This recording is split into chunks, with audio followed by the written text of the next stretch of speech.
तो आज की कहानी एक ऐसी है जो रोंगटे खड़े कर देगी। ये एक ऐसे भयानक अनुभव के बारे में है जो आधी रात को एक बिल्कुल सुनसान ट्रेन प्लेटफॉर्म पर शुरू हुआ था। ये कहानी है काजल नाम की एक लड़की की, जो बहुत एम्बिशियस थी, एक एंटरप्रेन्योर थी। लेकिन एक रात जब वो काम से घर लौट रही थी, तो उसका वो सफ़र उसकी जिंदगी और मौत का सवाल बन गया। तो कहानी की शुरुआत होती है काजल से, एक यंग लड़की जो अपना टेक्सटाइल का बिजनेस जमा रही थी। और इस काम के लिए ना उसे भिवंडी और सूरत के बीच काफी आना जाना पड़ता था। और बस एक ऐसी ही रात को काम का दिन बहुत लंबा था और ऊपर से ट्रेनें भी लेट हो गईं। नतीजा, वो अपनी मंजिल पर भिवंडी स्टेशन पर रात के 2:45 पहुंची। मतलब एक ऐसा वक्त जब चारों तरफ सन्नाटा होता है। और भिवंडी स्टेशन, अरे वो तो एकदम सुनसान पड़ा था। सोचिए, एक इंसान तक नहीं, यहाँ तक कि कोई गली का कुत्ता भी नहीं दिख रहा था। बस घना अंधेरा और पिन ड्रॉप साइलेंस। अब घर यहाँ से करीब 5 किलोमीटर दूर था। उसके सामने 2 रास्ते थे। या तो अपने घर वालों को फोन करके परेशान करें, जो शायद डर के मारे उसका काम ही छुड़वा दें, या फिर अपनी हिम्मत दिखाकर ये साबित करे कि वो ये सब अकेले हैंडल कर सकती है। और उसने दूसरा रास्ता चुना। उसने किसी को फोन नहीं किया। तो काजल ने अपना लंबा सफर पैदल ही शुरू कर दिया। और तभी उस भयानक सन्नाटे को एक चीज ने तोड़ा। पर वो कोई आवाज नहीं थी, बल्कि एक आवाज का न होना था। अचानक अंधेरे में से एक ऑटो रिक्शा उसकी तरफ आने लगा। पर इसमें एक बहुत ही अजीब बात थी। उसके इंजन की कोई आवाज ही नहीं थी, बिल्कुल खामोश। और जो उसे चला रहा था, उसका हुलिया देखकर तो किसी के भी होश उड़ जाएं। आंखें एकदम लाल, चेहरा किसी कंकाल जैसा, और होठों पर एक बहुत ही डरावनी मुस्कान। वो जरूरत से ज्यादा लंबा और पतला था। ये सब देखकर काजल का दिल जोरों से धड़कने लगा। उसने फौरन उस रिक्शे में बैठने से मना कर दिया और अपनी चाल तेज कर दी। थोड़ी देर बाद जब उसने हिम्मत करके पीछे मुड़कर देखा, तो रिक्शा गायब था, जैसे कभी था ही नहीं। उसे लगा शायद उसका वहम था, लेकिन बस कुछ ही पल बाद वही डरावनी आवाज ठीक उसके पीछे से आई। मैडम, परेशान क्यों हो रही हैं? हमारी सेवाएं आपके लिए ही तो हैं। वो खामोश रिक्शा पता नहीं कहाँ से फिर से प्रकट हो गया था। अब काजल का डर गुस्से में बदल गया। उसने धमकी दी, मैं पुलिस को बुला दूंगी। पर उस ड्राइवर का जवाब सुनिए। उसने हंसते हुए कहा, पुलिस हमारा क्या बिगाड़ लेगी? बस ये सुनते ही काजल समझ गई कि ये कोई मामूली इंसान नहीं है, और उसने अपनी जान बचाने के लिए दौड़ लगा दी।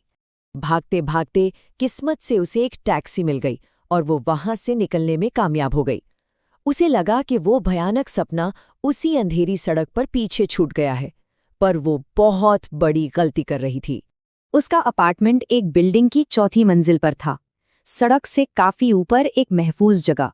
लेकिन जैसे ही वो अपने बिस्तर पर लेटी, डरी हुई, सहमी हुई, अचानक उसे अपनी खिड़की के शीशे पर खरोचने की आवाज सुनाई दी।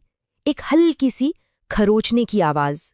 अब सोचने वाली बात यह है कि 4थी मंजिल की उस खिड़की के बाहर कुछ भी नहीं था। न कोई बालकनी, न कोई छज्जा, सिर्फ हवा। तो फिर वहां कौन हो सकता था?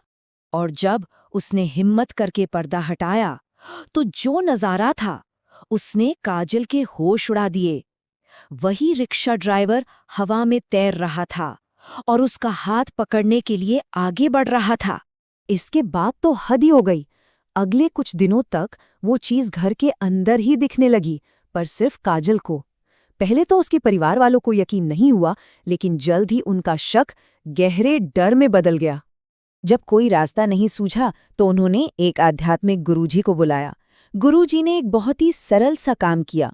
उन्होंने एक नारियल हाथ में लिया, कुछ मंत्र पढ़े, और जैसे ही वो काजल के कमरे में घूमे, उनकी हथेली पर रखा नारियल अपने आप सीधा खड़ा हो गया।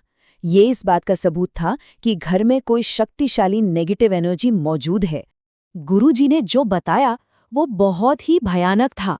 उन्होंने कहा कि एक बहुत बुरी, एक शैतानी शक्ति काजल के पीछे पड़ गई है, और उसके पास 2 ही इरादे हैं। या तो वो इस दुनिया में काजल के साथ रहेगी, या फिर उसे अपने साथ दूसरी दुनिया में ले जाएगी। अब आगे क्या? इसका बस एक ही उपाय बताया गया। एक बहुत ही कठिन और खतरनाक 12 रातों का आध्यात्मिक अनुष्ठान। इसकी शर्तें बहुत सख्त थीं। पूरे परिवार को लगातार 12 रातों तक जागना था, सूरज ढलने से लेकर सूरज उगने तक, और लगातार प्रार्थना करनी थी। ये उनके विश्वास और हिम्मत की असली परीक्षा थी। और उन्हें बताया गया था कि 12वीं रात को कुछ भयानक होगा। और फिर आई वो 12वीं और आखिरी रात। सुबह के 4 बजे, जब सूरज निकलने ही वाला था, काजल को महसूस हुआ जैसे कोई चीज़ जबरदस्ती उसके शरीर से बाहर निकली हो, और अगले ही पल वो बेहोश होकर गिर पड़ी। उसका शरीर एकदम ठंडा पड़ गया था, नब्ज लगभग बंद हो गई थी। उसे अस्पताल ले जाया गया, लेकिन डॉक्टर भी हैरान थे। उन्हें समझ ही नहीं आ रहा था कि उसे हुआ क्या है। लेकिन फिर अगली सुबह वो उठी और वो बिल्कुल ठीक थी, एकदम नॉर्मल, मानो कुछ हुआ ही ना हो। वो बच गई थी। काजल की जिंदगी तो पटरी पर लौट आई। लेकिन ये पूरा वाकया एक बहुत ही परेशान करने वाला सवाल पीछे छोड़ जाता है कि जो लोग इस तरह के अंधेरे का सामना करते हैं, क्या उनके लिए वो दरवाज़ा कभी सच में पूरी तरह से बंद होता है?